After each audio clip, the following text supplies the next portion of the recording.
Selamat siang, selamat bertemu kembali bersama saya, Bapak Karman Saling.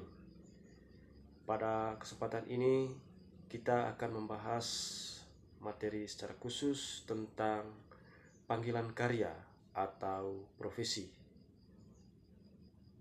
Untuk itu, untuk mengawali pertemuan kita kali ini, kita mulai dengan doa. Dalam nama Bapa dan Putra dan Roh Kudus. Amin. Allah Bapa yang Maha Baik, kami bersyukur atas kesempatan belajar hari ini untuk merenungkan makna panggilan karya dan profesi sebagai wujud rencanamu yang telah indah bagi masa depan kami. Utuslah Roh Kudusmu menerangi akal budi kami agar kami mampu mengenali talenta yang Engkau titipkan, sehingga kelak kami dapat bekerja bukan sekedar mencari nafkah, melainkan untuk melayani sesama. Berkatilah proses pembelajaran ini agar membuahkan semangat ketekunan dan integritas dalam diri kami demi keluhuran namamu dengan perantaran Kristus Tuhan kami. Amin. Dalam nama Bapa dan Putra dan Roh Kudus. Amin.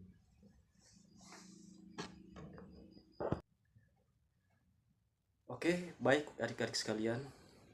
Jadi pada pertemuan ini kita membahas tentang panggilan berkarya atau yang disebut dengan profesi. Jadi materi ini tentu memiliki tujuan yang sangat penting untuk kehidupan kita, teristimewa untuk adik-adik sekalian yang masih berada di bangku sekolah.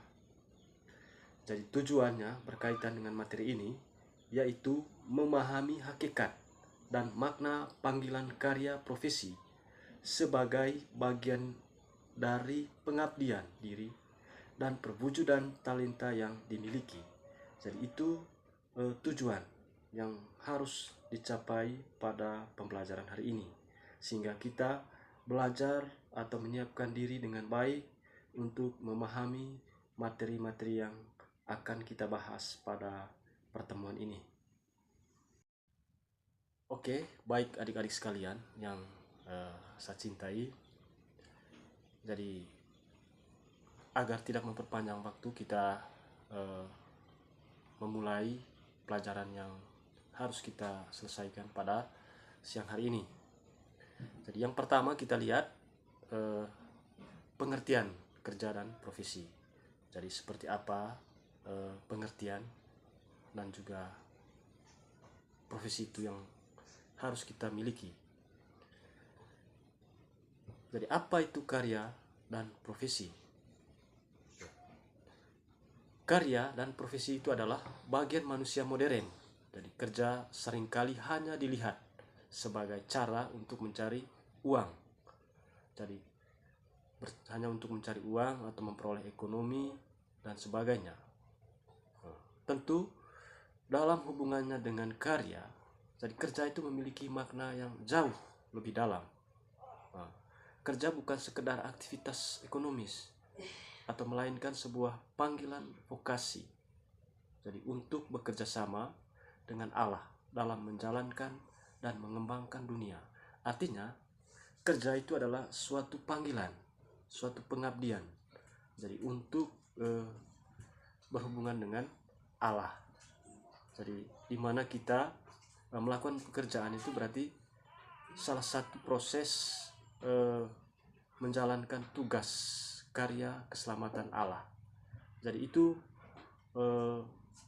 hal-hal yang perlu kita lihat yang berkaitan dengan pengertian. Jadi itu. Kemudian yang berikut kita lihat dasar teologis dan kitab suci tentang kerja. Jadi yang pertama itu manusia sebagai rekan kerja Allah.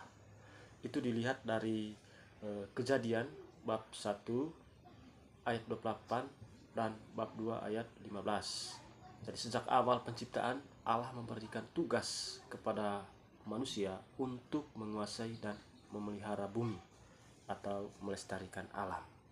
Kemudian dalam Kejadian bab 2 ayat 15, Tuhan Allah mengambil manusia itu dan menempatkannya dalam Taman Eden untuk mengusahakan dan memelihara taman itu. Kemudian makna bekerja adalah amanat ilahi. Saat kita bekerja dengan jujur dan baik, kita sedang melanjutkan karya penciptaan Allah di dunia. Nah, itu beberapa dasar teologis yang berkaitan dengan pekerjaan yang harus kita lakukan. Artinya, kalau kita lihat dari dasar teologis itu sebagai sumber, sebagai pedoman untuk melakukan sesuatu yang harus kita buat berkaitan dengan lingkungan hidup. Kita bekerja itu berarti bukan semata-mata untuk mencari keuntungan, mencari uang atau mencari ekonomi dan sebagainya, tetapi itu memiliki tujuan yang penting adalah soal pengabdian. Bagaimana kita bekerja untuk memelihara alam ciptaan Allah itu sendiri. Nah, itu kalau kita berpatokan pada dasar teologis dan juga dari kitab suci yang kita miliki. Yang kedua, kita lihat Yesus sebagai teladan pekerja. Nah, itu kita lihat dalam Injil Markus bab 6 ayat 3. Jadi, sebelum memulai pelayanannya secara publik, Yesus menghabiskan sebagian besar hidupnya dengan bekerja sebagai seorang tukang kayu di Nazaret. Kemudian Yesus menguduskan kerja harian yang sederhana. Hal ini menunjukkan bahwa tidak ada pekerjaan halal yang terendah di mata Allah. Artinya, sekecil apapun pekerjaan kita, jadi di mata Allah itu sangat berarti, sangat bermakna. Kemudian yang ketiga, ajaran sosial gereja atau yang disebut ASG. Nah, itu tertuang dalam Laborem Exercens jadi oleh Paus Yohanes Paulus II. Dalam ensiklik ini ditegaskan dua dimensi kerja. Yang pertama adalah dimensi objektif. Jadi alat, teknologi dan hasil yang dicapai dari pekerjaan. Kemudian yang kedua dimensi subjektif. Jadi manusia melakukan pekerjaan tersebut. Nah, itu poin yang ketiga berkaitan dengan dasar teologis, dasar biblis yang berkaitan dengan panggilan dan karya atau profesi. Yang berikut kita lihat prinsip utama. Jadi kira-kira apa prinsip utama yang harus kita jalankan? Jadi kita lihat prinsip yang paling utama itu adalah manusia tidak boleh dikorbankan demi pekerjaan atau demi keuntungan sesemata. Jadi kerja adalah untuk manusia, bukan manusia untuk kerja. Jadi itu prinsipnya. Prinsipnya adalah kerja itu bertujuannya adalah untuk manusia, bukan manusia hidup untuk kerja. Nah, artinya kerja itu bisa dijalankan sesuai dengan kondisi kita. Nah, jam istirahat ya istirahat, jam masuk kerja ya bisa kerja laksanakan. Dan tentu kita juga harus bisa melihat kondisi fisik atau tubuh kita. Artinya kalau misalnya dalam keadaan kita tidak sehat, tidak fit, maka seharusnya kita harus istirahat, tidak boleh bekerja. Karena kerja itu adalah demi memenuhi kebutuhan hidup kita. Kemudian untuk menunjang, untuk melanjutkan kehidupan kita. Itu prinsip utamanya. Artinya bukan artinya kita hanya tujuannya untuk bekerja, tapi bukan untuk hidup. Tentu tujuan utama itu adalah untuk hidup. Jadi kerja adalah untuk manusia. Jadi bukan manusia untuk kerja. Yang berikut kita lihat perbedaan pekerjaan dan profesi. Ada beberapa bagian tertentu yang kita lihat soal perbedaan antara pekerjaan dan profesi. Yang pertama kita lihat bagaimana motivasi utama. motivasi. Nah, pada bagian pekerjaan, kita bisa melihat dari hanya melulu mencari uang gaji dan keuntungan pribadi, itu motivasinya yang berhubungan dengan pekerjaan. Lalu bagaimana dengan profesi? Profesi itu kita lihat aktualisasi diri, melayani sesama, dan memuliakan Tuhan. Artinya pekerjaan itu adalah tujuannya untuk mengaktualisasi diri, kemudian melayani sesama, dan juga memuliakan Tuhan. Artinya pekerjaan itu berhubungan dengan Tuhan, berhubungan dengan pengabdian. Lalu bagaimana kita kaitkan dengan sikap?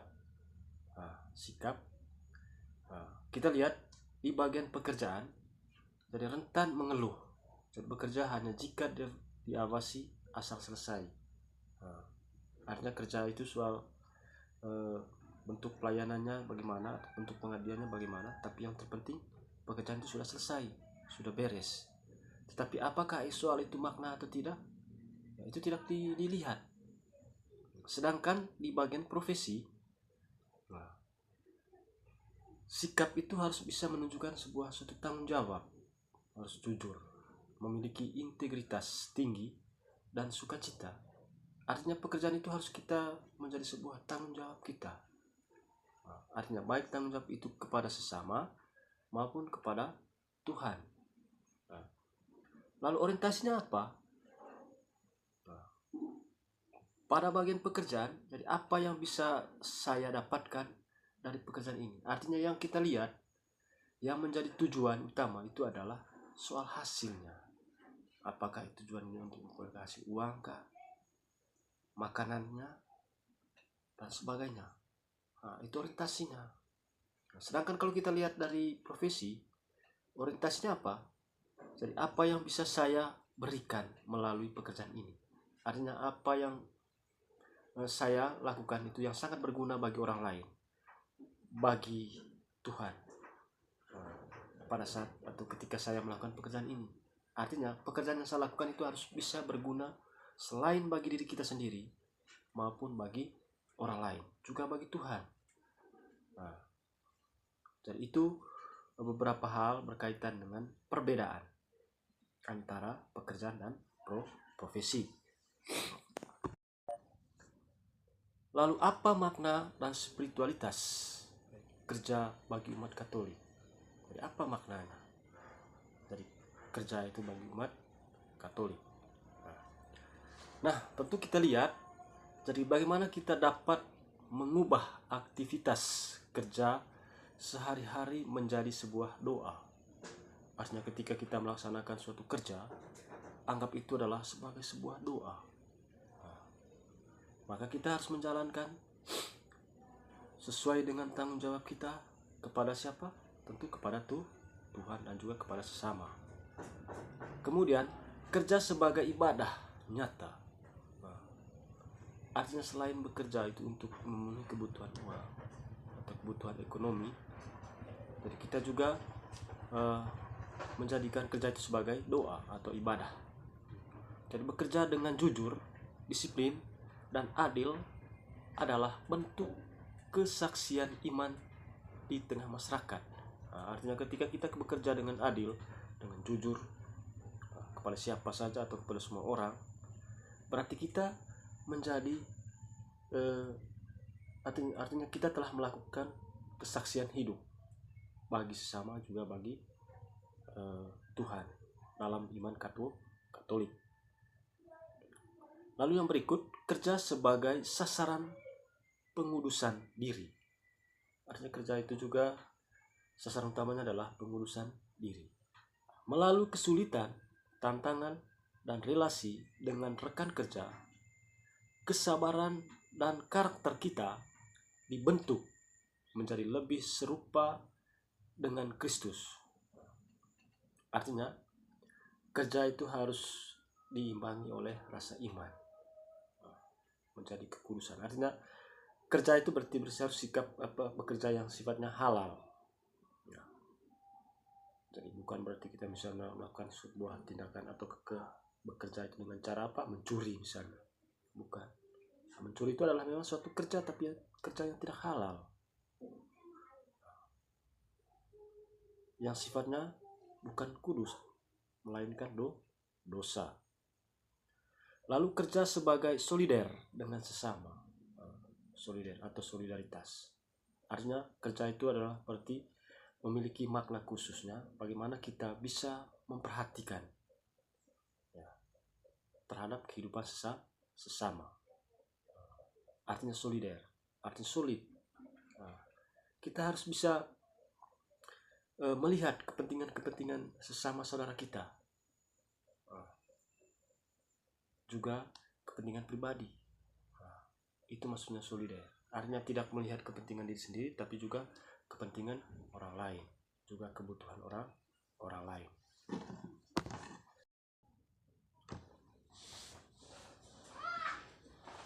Kemudian yang berikut kita lihat tantangan dan penyakit dalam dunia kerja saat ini. Nah, sebagai calon tenaga kerja atau profesional masa depan, siswa kelas 12 perlu mewaspadai tantangan berikut.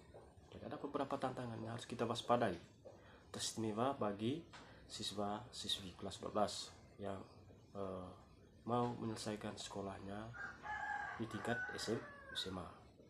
Yang pertama, kita lihat ada istilahnya workaholism atau yang disebut gila kerja. Nah, lupa waktu, mengabaikan keluarga, kesehatan, dan Tuhan demi mengejar karir. Jadi ingat perintah Allah hukum untuk menguduskan hari Tuhan atau hari Sabat. Lalu yang kedua, korupsi dan ketidakjujuran. Nah, itu juga salah satu hal yang merupakan kendala atau tantangan dalam sebuah pekerjaan. Nah, menghalalkan segala cara demi keuntungan cepat atau suap, pada istilahnya manipulasi data dan sebagainya. Nah, itu juga adalah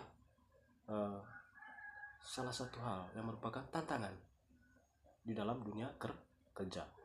Lalu yang ketiga ada eksploitasi manusia atau memperlakukan sesama pekerja seperti mesin demi mengejar target profit. Artinya mendesak atau menggerakkan atau memperlakukan sesama itu menjadi sebuah hamba atau yang disebut dengan istilahnya budak, untuk memperoleh keuntungan bagi kita. Nah, itu beberapa tantangan yang harus kita waspadai. Nah, oke adik-adik sekalian, jadi itu beberapa hal berkaitan dengan materi tentang panggilan berkarya atau yang disebut profesi.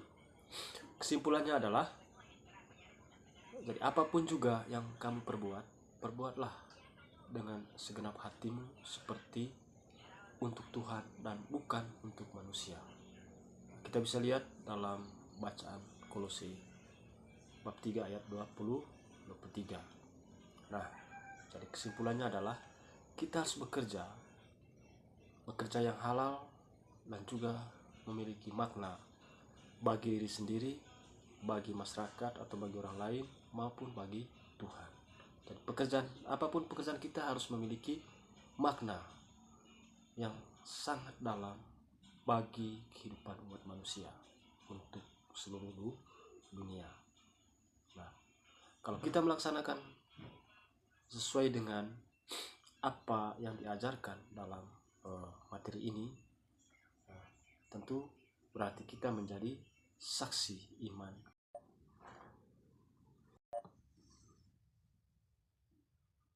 Baik, marilah kita tutup pertemuan ini dengan doa. Dalam nama Bapa dan Putra dan Roh Kudus. Amin. Allah Bapa yang Maha Baik, kami mengucap syukur atas bimbingan-Mu sepanjang pembelajaran hari ini, sehingga kami semakin memahami kesucian tugas dan panggilan karya di masa depan. Tanamkanlah tekad di dalam hati kami untuk terus mengembangkan talenta yang telah Engkau percayakan, agar kelak kami dapat menjadi pekerjaan yang jujur dan penuh kasih. Jagalah semangat belajar kami dalam hari-hari mendatang, agar setiap persiapan yang kami lakukan saat ini sungguh berbuah bagi pelayanan sesama demi kemuliaan-Mu. Dengan perantaran Kristus Tuhan kami. Amin. Dalam nama Bapa dan Putra dan Roh Kudus.